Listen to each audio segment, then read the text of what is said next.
Hello, good to see you again and welcome in our 5th video update. Today we are going to talk about our NPC systems and AI. And since it's something I don't understand at all, I will let others tell you about it. So first, Victor will talk about our NPCs, and then the guys from Charles University Computer Science Department will tell you something about AI. And by the way, the university was founded 50 years before the events in our game by the Emperor Charles IV, who is the father of the King Wenzel, which is one of the lead characters in our game.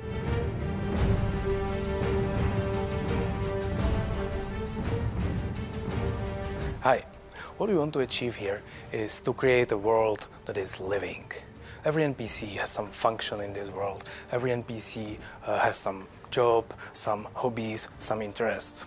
Every NPC has something we call day cycle. It means they sleep in the night, well, most of them. They wake up in the morning, eat breakfast, and then go to the work. What they actually do depends on many things, like the weather. If it's raining and he works outside, he may stay at home for now or go to the work later. Every NPC has some hobbies and interests. For example, it's evening and this guy goes to the pub. He usually goes to the pub because he loves it. Today he went to the pub and it was full. So the system looks at his other interests and tell him, okay, the pub is full, so say some bad words and go for a walk or go fishing or I don't know, or go home and stay there or go sleep earlier than usually. These interests and hobbies can even change during the gameplay. And all this system as a whole reacts to the player's action, which is a very important part because the player is some variable in the system.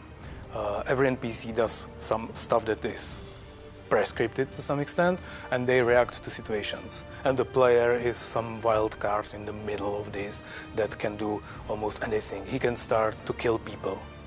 He can, well, actually only if he pulls out his sword and go through the street with a sword in the hand, people will react on it because it seems dangerous and they will run away or call the guards and they will arrest him. The next important part is the quest system, which is actually injected into these NPCs worlds. In Deliverance, there are no special dedicated so-called quest NPCs.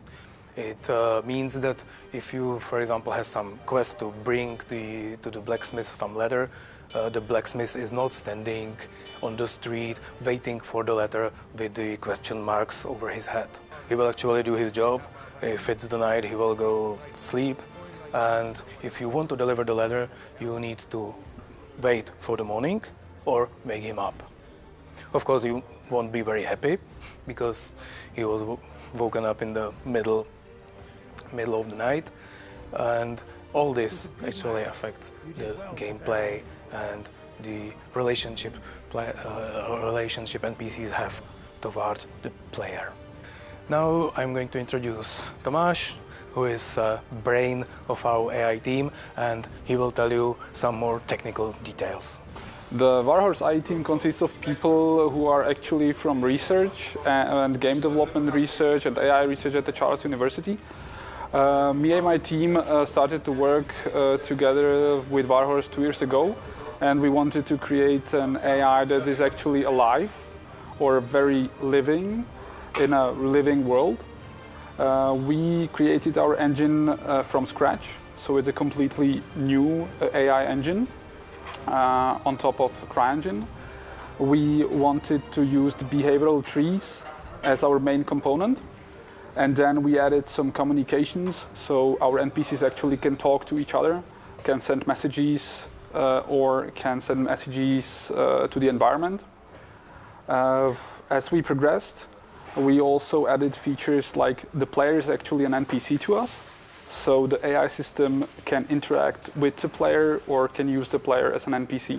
We also have objects like NPCs, or the entire world is an NPC to us. This is actually our new system for the NPCs in combat, which scouts the surrounding areas, and this is used to make sense in combat of what can be used against the enemy, where are the obstacles and so on. Every NPC has its function in the world, and this function is real. They create real goods that player can buy. They do their work, and crafting NPCs even play the same mini games that player does to craft. While we don't have dragons, we have chickens. I even believe I have seen a bear once. So all these animals are actually NPCs too. They have their own day cycle, they sleep at night or hunt at night, they have some kind of behavior, they run away from player or they attack him. Now let me introduce you our scripting team. This is Peter, and this is Michal. These guys are actually working on all the systems I was talking about before, and they are implementing it into the game. Hi, I would like to demonstrate modularity of our scripting. By modularity, I mean that we are able to script or program every behavior separately and then put this behavior into the mind of our NPCs. Therefore, we are not scripting the entire character, but only parts of its behavior. These modules or behaviors we call can be put to any character and he starts to behave according to this behavior. I would like to show this on this farmer over here that goes here, takes a hoe out of his pocket and goes farming or hoeing on this field over here, and he does it at a particular time, which is over here, and he starts hoeing. Okay, now to change this farmer into a fisherman, I need only few keystrokes. So I stop the game and put a different behavior to his tree. This is his tree, what he should do at that hour. Press OK. I run the game again. And now I have to run a little bit over here because the farmer didn't go to hoe again, but he picks up a rod over here, fishing rod, and starts fishing. So that's the same character, only different behavior. With this, the scripting of AI is like putting Lego pieces together. Using this technique, the behaviors are like a Lego puzzle from which we can create any intricate behavior of NPCs we like. And this is it, the living medieval world in the palm of your hand. We don't want the player to be central point of the universe. There is a lot of people in Deliverance with their lives, needs, joys and troubles.